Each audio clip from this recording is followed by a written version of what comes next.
Hello दोस्तों, welcome to easy investing. तो आज के इस वीडियो में हम बात करेंगे आईटी सेक्टर के बारे में, जहां पर कि आज के दिन अच्छी खासी गिरावट हमें देखने को मिल रही है।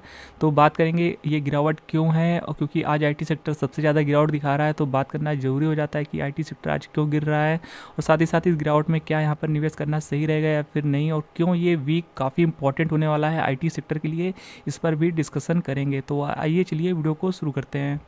तो देखिए, सबसे पहले हम आपको थोड़ा सा मार्केट का अपडेट दे देते हैं। तो आज मंगलवार के दिन देखिए निफ्टी में थोड़ी सी रिकवरी है, क्योंकि लगातार बाजार बीते कुछ दिनों से गिरावट शो कर रहा था। तो आज थोड़ा सा यहाँ पर सुकून का माहौल देखने को मिल रहा है और बाजार थोड़ा सा 100 पॉइंट्स के आसपास की तेज़ी दिखा रहा है और नीचे के लेवल से थोड़ी सी रिकवरी दिखा रहा है, जो कि थोड़ी सी यहाँ पर राहत भरी खबर निकल के आ रही है इन्वेस्टर्स के लिए। और इस दौरान देख सकते हैं ईटीएफ्स में आज ज़्यादातर ईटीएफ्स में आज रिकवरी है। जो कल बहुत ज़्यादा ईटीएफ्स गिर गए थे, आज नीचे से यहाँ पर बाइंग वापस से आती हुई देखने को मिल रही है।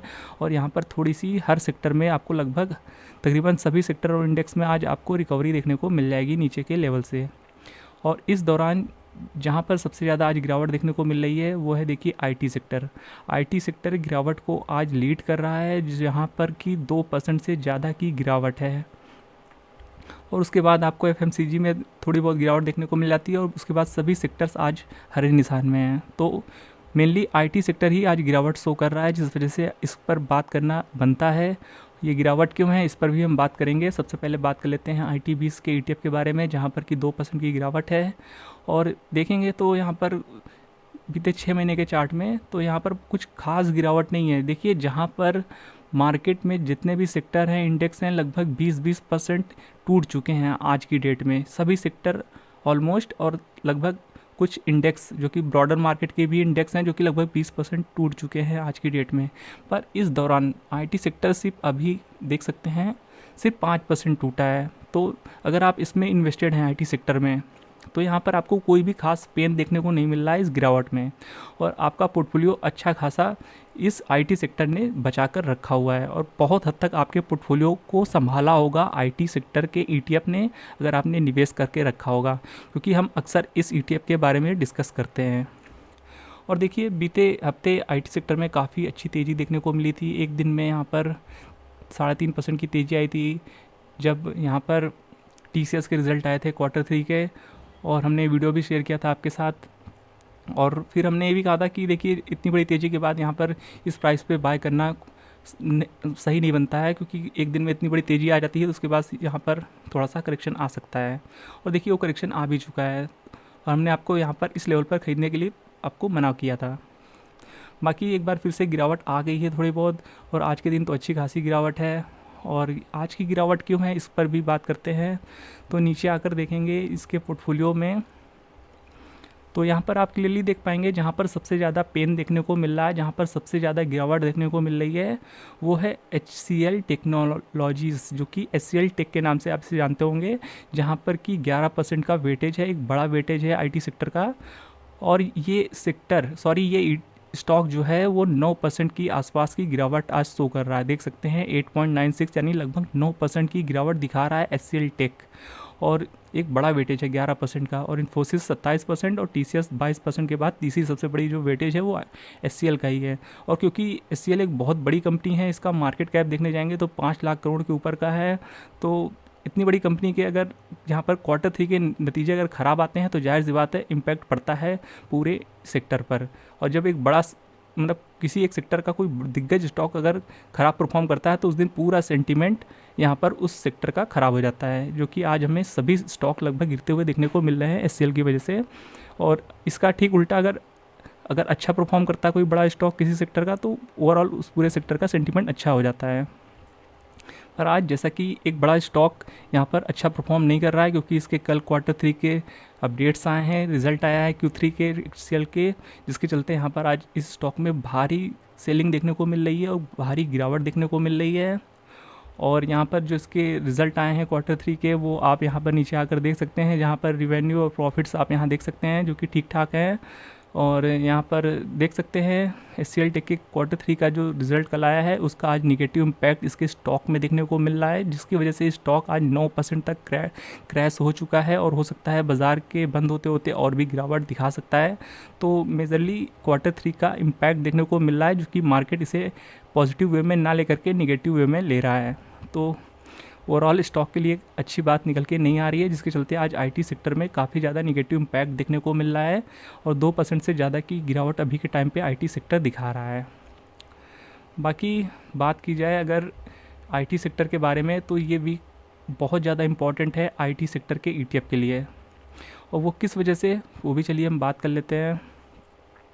तो देखिए ये भी काफ़ी इम्पॉर्टेंट है, बिकॉज यहाँ पर जो 16 तारीख होने वाली है यानी बृहस्पतिवार का दिन और 16 जनवरी, ये डेट को आप मार्क कर लीजिएगा, क्योंकि इस दिन इन्फोसिस जो कि आईटी सेक्टर की सबसे बड़ी वेटेज वाली कंपनी है, जहाँ पर कि हमने आपको अभी दिखाया जो कि 27% तक का वेटेज है, देख सकते हैं नीचे लगभग 28% का वेटेज है, देख लीजिए।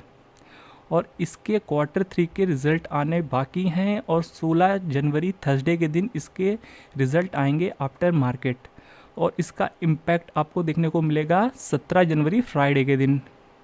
तो यहाँ पर देखिए LTI माइंट्री के भी रिज़ल्ट आएंगे सेम डे, जो कि आईटी सेक्टर की ही कंपनी है। तो इन्फोसिस और LTI माइंट्री जो कि दोनों कंपनियों को मिला देंगे तो बहुत बड़ा वेटेज हो जाता है, लगभग 35 से 40% का। तो 35 से 40% का जो वेटेज रखती हैं कंपनियां, उनका सेम डे रिजल्ट आएगा 16 तारीख को, जिसका कि इम्पैक्ट आपको 17 जनवरी फ्राइडे को देखने को मिलेगा।